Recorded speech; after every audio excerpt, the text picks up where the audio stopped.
Hello. देखिए, हम लोग वीडियो की तैयारी कर रहे हैं और वीडियो में हम आप लोगों को रीजनिंग का पोर्शन सॉल्व करवा रहे हैं। और इसमें हमने आपसे वादा किया है कि 6 बजे एक प्रैक्टिस सेशन आएगा और 3 बजे चैप्टर वाइज। तो चैप्टर वाइज का वीडियो अभी स्टार्ट नहीं हुआ था। प्रैक्टिस सेट आपको लोगों को 6 बजे डेली मिल रहा है।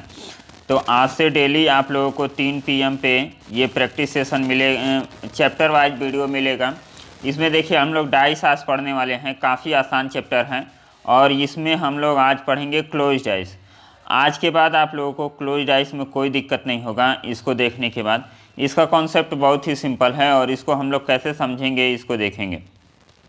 देखिए, जो वीडियो का एग्ज़ाम हुआ था उसमें क्लोज डाइस से क्वेश्चन नहीं आया था, उसमें ओपन डाइस से क्वेश्चन आया था। तो ओपन डाइस का वीडियो हम लोग कल देखेंगे। आज हम लोग क्लोज डाइस पढ़ेंगे और इससे 2 क्वेश्चन आए थे 23 तारीख वाले में। अभी 22 तारीख वाला भी हम आप लोगों को रीजनिंग का पेपर सॉल्व करा देंगे संडे को।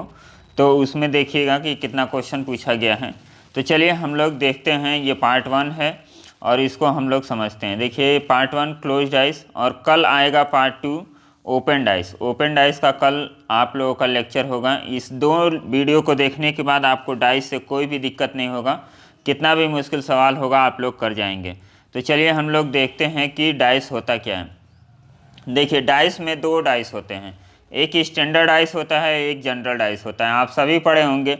जो मैक्सिमम क्वेश्चन आपसे पूछे जाते हैं सरफेस कॉमन वाला, वो जनरल डाइस होते हैं। उन जनरल डाइस से ही क्वेश्चन पूछे जाते हैं। जो स्टैंडर्ड डाइस होता है वो काफ़ी आसान होता है। इसमें क्या होता है, जो अपोजिट सरफेस होते हैं उनका जो सम होता है वो 7 होता है। और जनरल डाइस में अपोजिट सरफेस का सम 7 नहीं होता है। इसमें पड़ोसी जो सतह होते हैं उसका ही सम क्या हो जाता है, 7 हो जाता है। तो देखिए, स्टैंडर्ड डाइस जो हमने बताया है कि स्टैंडर्ड डाइस में क्या होता है, अपोजिट सतह जो होते हैं, जैसे एक डाइस ऐसे बना है, आप लोग बना लेते हैं कि नहीं इसको आप लोग कमेंट में बताइए। देखिए, एक डाइस ऐसे बना है तो यहाँ पे लिख दिया 1 2 3। तो 1 2 3, अब इनको हम लोग आपस में जोड़ेंगे तो ये जो पास वाले सतह हैं इनका योग 7 नहीं होगा।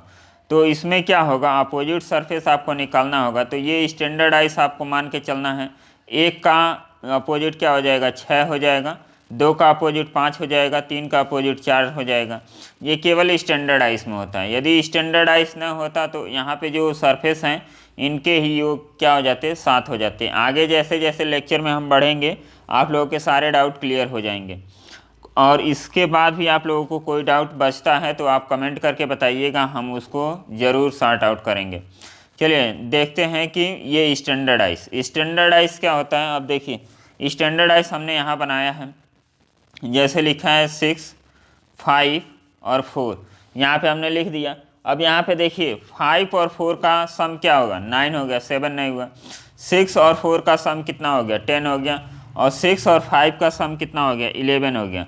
मतलब किसी भी पड़ोसी सतह का सम क्या हो रहा है, 7 नहीं आ रहा है। तो ये क्या कहलाएगा, स्टैंडर्ड आइस कहलाएगा। यदि इसमें आपसे पूछा जाए कि 5 का अपोजिट क्या होगा, तो 5 का अपोजिट क्या हो जाएगा। इसमें आपको पता है कि स्टैंडर्ड आइस जो होता है उसमें अपोजिट सरफेस जो होते हैं उनका योग कितना होता है, 7 होता है। तो 5 का यदि आपको अपोजिट पूछा जाएगा तो 2 हो जाएगा। 6 का 1 और 4 का क्या हो जाएगा, 3 हो जाएगा। तो स्टैंडर्ड आइस में ही केवल ऐसा होता है और इससे बहुत कम क्वेश्चन पूछे जाते हैं एग्जाम में। यदि पूछे जाएंगे तो आप लोग क्वेश्चन कर जाएंगे। अब देखिए, इसमें हम 2-3 एग्जाम्पल लिए हैं, इसको समझते हैं। नीचे दिए गए 4 पासों में से कौन सा पासा मानक पासा हो सकता है।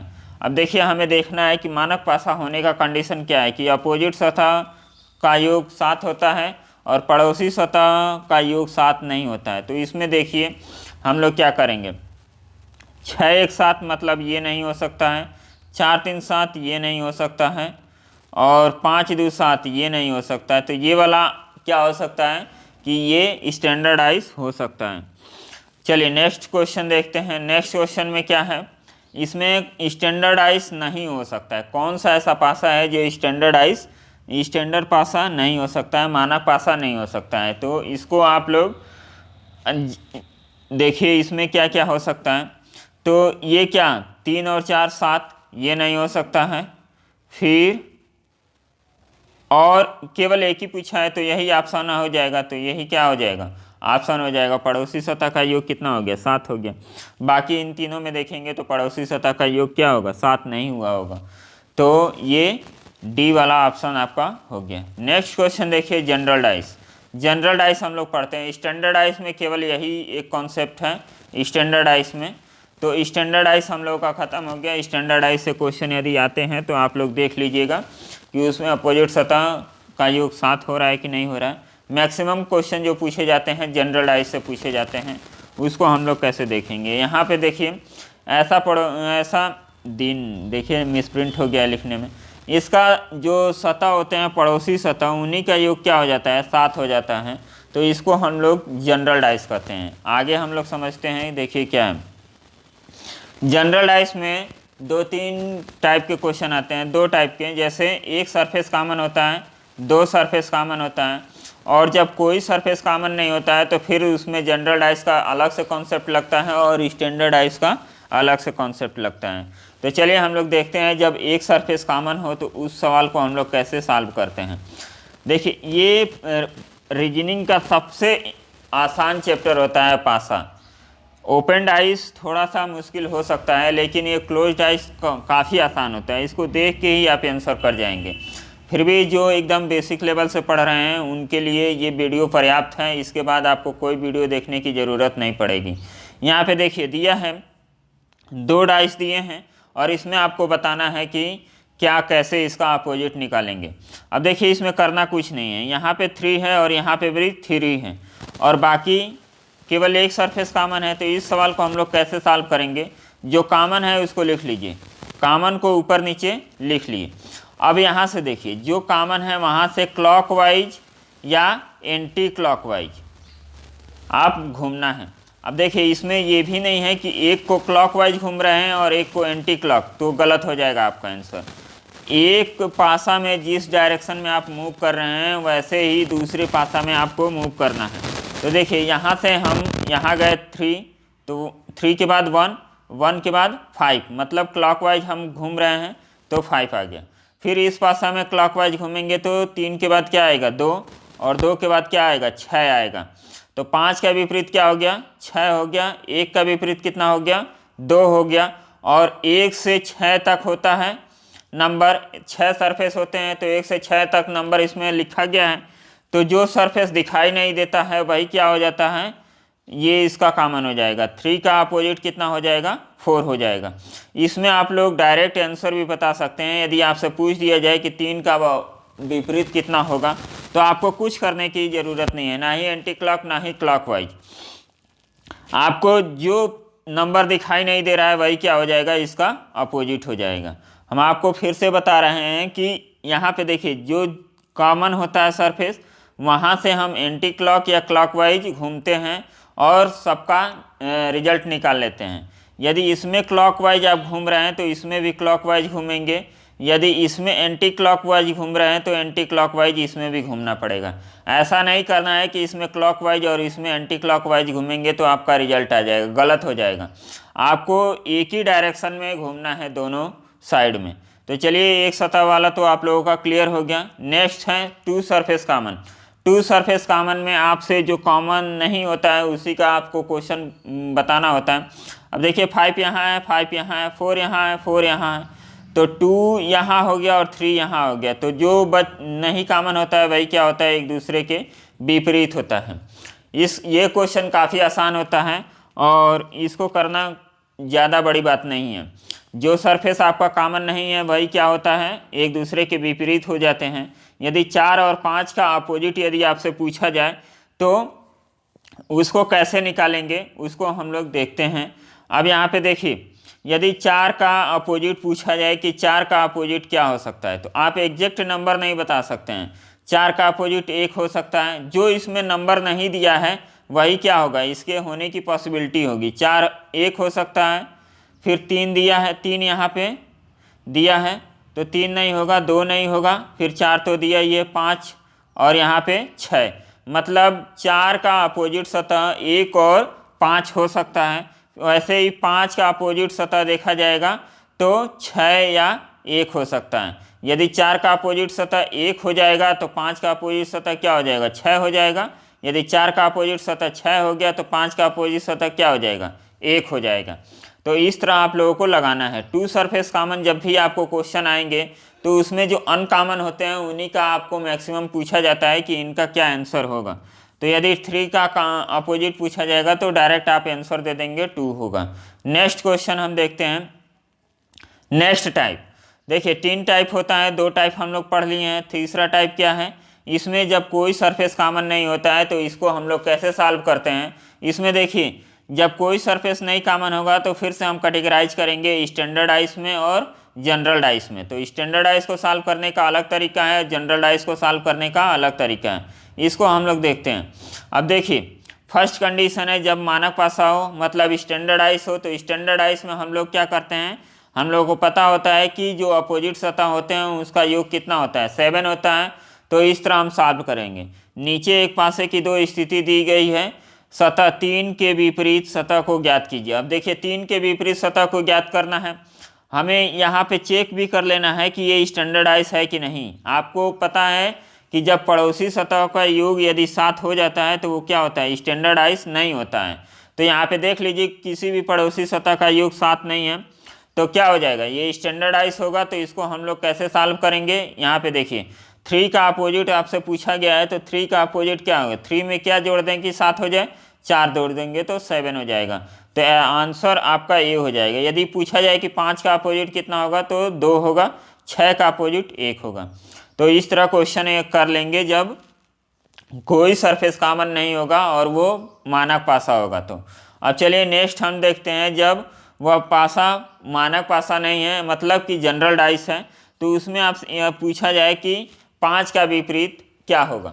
अब देखिए इसका एग्जैक्ट आंसर निकालना काफ़ी मुश्किल होता है, तो हम लोग इसको एक ट्रिक से निकाल सकते हैं।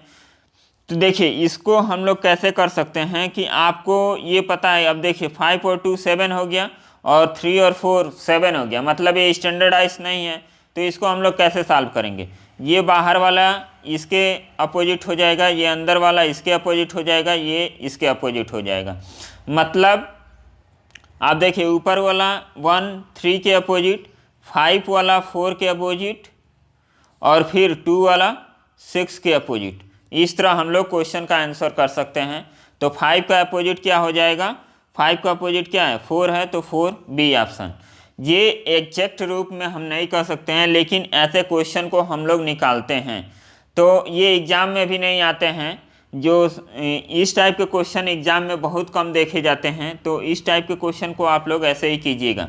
नेक्स्ट इसका सॉल्व करने का एक और तरीका है। अब यहाँ पे देखिए जब आंसर आपका इस टाइप में दिया हो, 3 आंसर करके दिया हो, और यहाँ पे देखिए एक एक आंसर दिया था, तो एक एक आंसर दिया है, तो आप लोगों को क्या करना है, इस तरह सॉल्व करना है, बाहर बाहर का, अंदर अंदर और ऊपर ऊपर का अपोजिट कर देना है।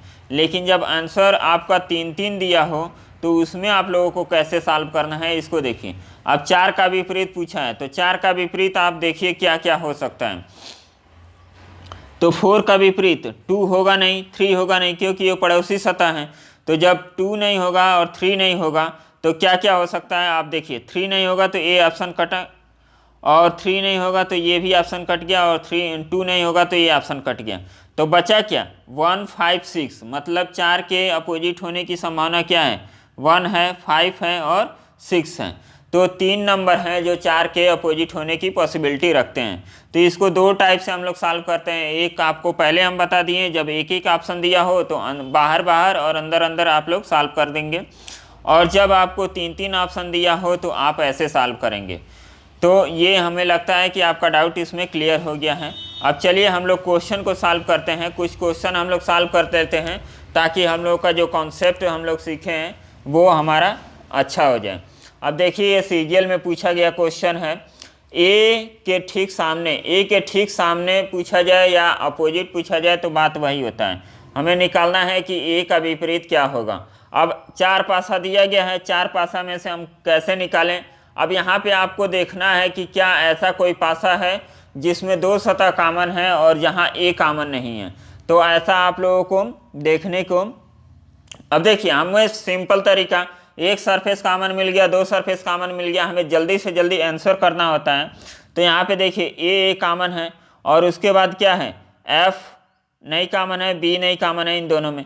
तो आपको पता है कि A B C D E और एफ, यही होता है ए से 1 से 6 तक आपको अल्फ़ाबेट। तो यहाँ पे देखिए ए दोनों पासे में ए कॉमन है और उसके बाद कोई कॉमन नहीं है। तो यहाँ पे क्या क्या है, यहाँ पे आपका एफ है, एक वाले में एफ है, तो आपका क्या क्या नहीं हो सकता है, ए का विपरीत एफ नहीं होगा, बी नहीं होगा, सी नहीं होगा, ई नहीं होगा। तो ए का विपरीत क्या हो गया, डी हो गया। आपको दो पासे को टच करने की कोई ज़रूरत नहीं है। तो एफ का विपरीत क्या हो जाएगा, डी ऑप्शन आपका हो जाएगा। तो इसको तुरंत लगा सकते हैं आप। नेक्स्ट क्वेश्चन देखिए, नेक्स्ट क्वेश्चन में क्या कहा गया है कि सी के पीछे कौन सा अंक है। अब वहाँ पे हमें कन्फर्म था ए से एफ तक नंबर था, और यहाँ पे हमें नंबर क्या क्या दिया है इसको हमें देखना है। सी के पीछे, अब देखिए सी के पीछे इन दोनों पासों को लीजिए, तो इन दोनों पासों को हम लोग लेंगे तो यहाँ पे सी भी कॉमन है और एक्स भी कॉमन है। तो ए का अपोजिट आपको मिल गया वाई। फिर आपको देखना है इस वाले में इन दोनों में कोई कॉमन है, B B, Z Z, Y Y, कोई कॉमन नहीं है। फिर आपको देखना है क्या, इसको और इसको देखिए, आपको यक्स केवल कॉमन मिल रहा है, उसके बाद क्या मिल रहा है, यक्स कॉमन मिल जा रहा है, वाई और कोई कॉमन नहीं है। तो हम लोग क्या करेंगे, हम लोग कैसे निकालेंगे, तो यक्स हम बताए हैं कि जब एक सरफेस कॉमन होता है तो उसको लिख लेते हैं। यहाँ से हम लोग क्लॉकवाइज घूमेंगे, तो यक्स के बाद वाई, वाई के बाद सी, यहाँ से यक्स के बाद जेड और जेड के बाद एफ। तो यहाँ पे देखिए, यहाँ पे क्वेश्चन कुछ गलत लग रहा है। चलिए अब देखिए, यहाँ पे हम लोग ए का अपोजिट निकाले हैं वाई, और यहाँ पे वाई का अपोजिट जेड आ रहा है। तो इसमें हम लोग इस क्वेश्चन को हम गलत लिखे हैं क्या, रुकिए थोड़ा सा पढ़ें। एक घने कंटेनर के सभी 6 पलकों के अंदर पैक किए गए उपकरणों की स्थिति को दर्शाते हुए भिन्न भिन्न चिन्ह अंकित किए गए हैं। कौन सा चिन्ह सी के पीछे होगा। अब देखिए इसमें ऑप्शन तो हम लिखे नहीं हैं, ऑप्शन क्या हो सकता है। यदि आपको सी के विपरीत निकालना है तो सी के विपरीत कैसे निकालेंगे, यहाँ पे हम देखेंगे तो एक्स और सी, एक्स और सी, तो यहाँ से तो आपको ए का अपोजिट क्या मिल गया, वाई मिल गया। और फिर इन दोनों पासों को हम लोग देखेंगे, इसको और इसको, तो इसमें कुछ कॉमन मिल रहा है, जेड और जेड कॉमन मिल रहा है। बाकी क्या है, बी एक्स वाई एफ। देखिए ये पासा कुछ गलत लग रहा है और इसमें एग्जैक्ट मैच हमें नहीं मिल रहा है। यहाँ पे हम देखेंगे इन दोनों पासा को, तो ये गलत हो जाएगा। इन दोनों पासा को हम लोग देख रहे हैं तो ये वाई का अपोजिट मिल रहा है, तो इसको हम लोग छोड़ते हैं, ये कुछ मिसप्रिंट है क्वेश्चन में। अब यहाँ पे देखिए पृष्ठ 2 के सामने ठीक सामने क्या है, मतलब अपोजिट आपको देखना है। तो यहाँ पे देखिए हम लोग क्वेश्चन कैसे निकाल सकते हैं। इस दोनों पासे को लीजिए, एक एक कॉमन है, बाकी कुछ कॉमन नहीं है, तो 1 1। अब क्लॉकवाइज इसमें हम लोग मूव करेंगे इस तरह, तो क्या आएगा 2 2 के बाद 3। यहाँ पे हम लोग क्लॉकवाइज घूमेंगे तो क्या आएगा 6 और 6 के बाद 4। तो आपको निकालना क्या है 2 के विपरीत, तो 2 के विपरीत क्या हो जाएगा 6 हो जाएगा। तो ऑप्शन नंबर डी क्वेश्चन का आंसर हो जाएगा। नेक्स्ट क्वेश्चन हम लोग निकालते हैं। नीचे पासे की 4 स्थिति दी गई है, सामने डी है, तो डी के सामने मतलब डी का अपोजिट क्या हो जाएगा, इसको हमें निकालना होता है। अब इस दोनों पासे को हम लेंगे तो क्या हो जाएगा, डी सी कॉमन है, तो बी का अपोजिट सी हो गया, बी का अपोजिट ई हो गया। अब हमें डी को निकालना है, तो यहाँ ए सी। अब यहाँ देखिए अभी हम लोग जो क्वेश्चन में स्प्रिंट कर रहे थे उसमें कुछ ज़रूर मिसप्रिंट था। यहाँ पे देखिए, यहाँ पे यदि हम बी का अपोजिट ई निकाल दे रहे हैं तो पहले वाले पासे से भी वो सही हो रहा है। यहाँ पे सी और ए दो सरफेस कॉमन है, तो यहाँ पे भी बी और ई अपोजिट सरफेस हो जा रहे हैं। अब देखिए हमें डी का अपोजिट निकालना है, तो डी का अपोजिट हम कहाँ से निकाल सकते हैं? अब यहाँ ई कॉमन है, फिर सी और सी कॉमन है। हम इन्हीं दोनों पासे को देखेंगे, 2 और 3 को, तो हमारा निकल जाएगा। क्यों? क्योंकि यहाँ ई और सी कॉमन है, तो ए का अपोजिट क्या हो जाएगा? डी हो जाएगा। ये ऑप्शन आपका हो गया। अब क्या हो जाएगा? तो ए का अपोजिट ऑप्शन नंबर बी। तो इस तरह हम क्वेश्चन को निकाल सकते हैं। नेक्स्ट क्वेश्चन देखिए।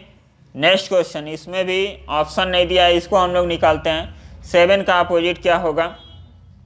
अब पहले वाले पासे को हम लोग देखते हैं, तो पहले वाले पासे में 4 और 4 कॉमन है, 5 और 5 कॉमन है, मतलब 2 और 3 क्या हो जाएगा? अपोजिट हो जाएगा, 2 और 3। फिर ए और सी को हम लोग लेते हैं। यदि किसी घनाकार ब्लॉक के 2 पलकों का योग 2 विपरीत पलकों पर अंकित बिंदुओं का योग 7 हो, तो निम्न में से कौन सा प्रारूप सही है? अब देखिए, इसमें हम लोगों को स्टैंडर्डाइज निकालना है। इसमें वो नहीं निकालना है कि कौन सा 7 का विपरीत क्या, 7 तो होता ही नहीं है। हमें निकालना है कि स्टैंडर्डाइज। अब देखिए, 5 2 7 मतलब ये नहीं होगा, 4 3 7 ये भी नहीं होगा, और फिर यहाँ पर 5 2 7 ये भी नहीं होगा। तो ऑप्शन नंबर आपका सी हो जाएगा, ये आपका करेक्ट आंसर हो जाएगा। आप क्वेश्चन का स्टेटमेंट जरूर पढ़िए, हम भी देखिए नहीं पढ़े हैं तो गलत हो गया है। अभी इस क्वेश्चन को हम लोग देखते हैं जो हम गलत किए हैं, शायद इसी टाइप का क्वेश्चन वो भी हो। अब यहाँ पे आपको निकालना है, पीला रंग दिया है, पीला रंग के विपरीत कौन सा रंग होगा? अब यहाँ पे सारा रंग दिया गया है, पीला रंग के विपरीत कौन सा रंग होगा, इसे हमें निकालना है। इन दोनों पासे को हम लेते हैं, तो पीला और पीला क्या हो गया? एक सरफेस कॉमन हो गया, पीला और लाल ये क्या हो गया? 2 सरफेस कॉमन है, तो नीला हो जाएगा गुलाबी का अपोजिट। और 1 और 2 पासे को हम लेते हैं, तो पीला नारंगी, नारंगी और नीला क्या हो गया? अब देखिए, हमें ये एक ही 2 पासे से मिल गया, 1 और 2 को ही हम केवल लेंगे तो इससे हमारा रिजल्ट मिल गया।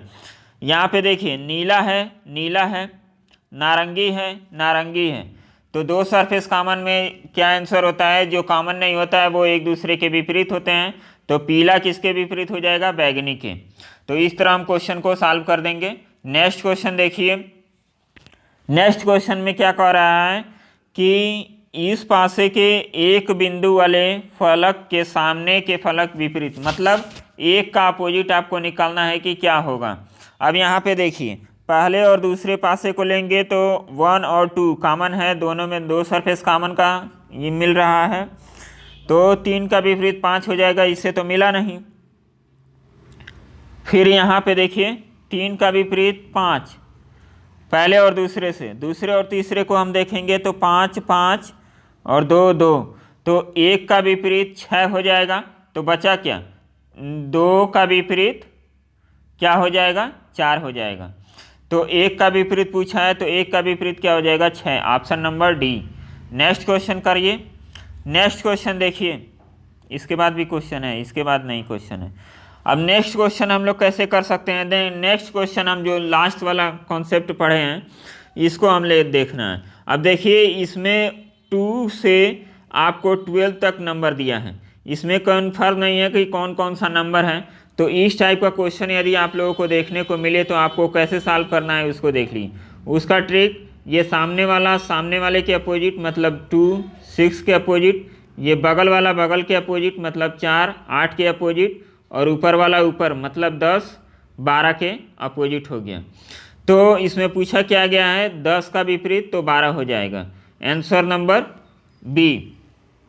तो इस तरह क्लोज्ड आइज का पूरा कॉन्सेप्ट हम लोग देख लिए और कुछ क्वेश्चन भी देख लिए। तो क्लोज्ड आइज में आपको अब कोई दिक्कत नहीं होगा, और क्लोज्ड आइज से आप लोग को कोई भी क्वेश्चन मिलता है तो उसको आप लोग प्रैक्टिस कीजिए और ज़्यादा से ज़्यादा क्वेश्चन लगाइए। चलिए हम एक बार फिर से उसको क्वेश्चन को देखते हैं कि क्या उसमें गड़बड़ी थी।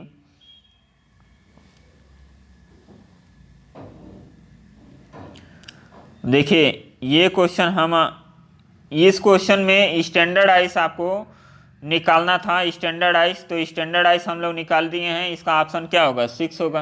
सी होगा। आपको पता है कि स्टैंडर्डाइज में जो अपोजिट सरफेस होते हैं उनका योग 7 होता है, पड़ोसी सतह का योग 7 नहीं होता है। तो इसमें सी ऐसा पासा है जिसमें पड़ोसी सतह का योग 7 नहीं है, मतलब ये स्टैंडर्डाइज हो सकता है। तो इसका ऑप्शन सी होगा। इस वाले क्वेश्चन में हम देखेंगे, तो इस वाले क्वेश्चन में चलिए इसको आप अपने लेवल पे सॉल्व कीजिएगा और कमेंट करके बताइएगा कि ये क्वेश्चन कैसा है। और देखिए रीजनिंग का आप लोग जो भी क्वेश्चन कर रहे हैं उसको प्रैक्टिस ज़्यादा से ज़्यादा कीजिए। हमने इस लेक्चर में आप लोगों के कॉन्सेप्ट क्लियर किए हैं क्लोज्ड आइज के, और क्लोज्ड आइज का जो भी कॉन्सेप्ट था वो क्लियर हो गया है। अब आपका काम ये है कि क्लोज्ड आइज से जितना भी क्वेश्चन मिले उसको प्रैक्टिस कीजिए। और कल वाले लेक्चर में हम लोग ओपन आइज को पढ़ेंगे और ओपन आइज से रिलेटेड जितने भी प्रॉब्लम होते हैं उसको हम लोग ख़त्म करेंगे। और इन 2 लेक्चर के बाद आपको कोई भी दिक्कत नहीं होगी डाइस का क्वेश्चन सॉल्व करने में। तो चलिए हम लोग मिलेंगे कल, नहीं अभी 6 बजे वाला आप लेक्चर ज़रूर देखिएगा। इसमें हम लोग आप लोगों को प्रैक्टिस सेट कराते हैं रीजनिंग का 15-20 क्वेश्चन, तो इसको अटेंड करना काफ़ी ज़रूरी है। और 3 बजे वाला जो लेक्चर है ये चैप्टर वाइज रीजनिंग का क्वेश्चन है। और हम ये भी सोच रहे हैं कि एक हिंदी का भी प्रैक्टिस सेट चालू किया जाए 8 बजे। ये कैसा रहेगा आप लोग कमेंट करके बताइएगा। यदि आप लोगों का सपोर्ट रहा तो पूरा हम आप लोगों का सपोर्ट करेंगे। तो चलिए हम लोग मिलते हैं नेक्स्ट क्लास में, तब तक के लिए आप लोग पढ़ते रहिए और रीजनिंग में खूब ज़्यादा प्रैक्टिस कीजिए। चलिए मिलते हैं नेक्स्ट वीडियो में, तब तक के लिए बाय बाय।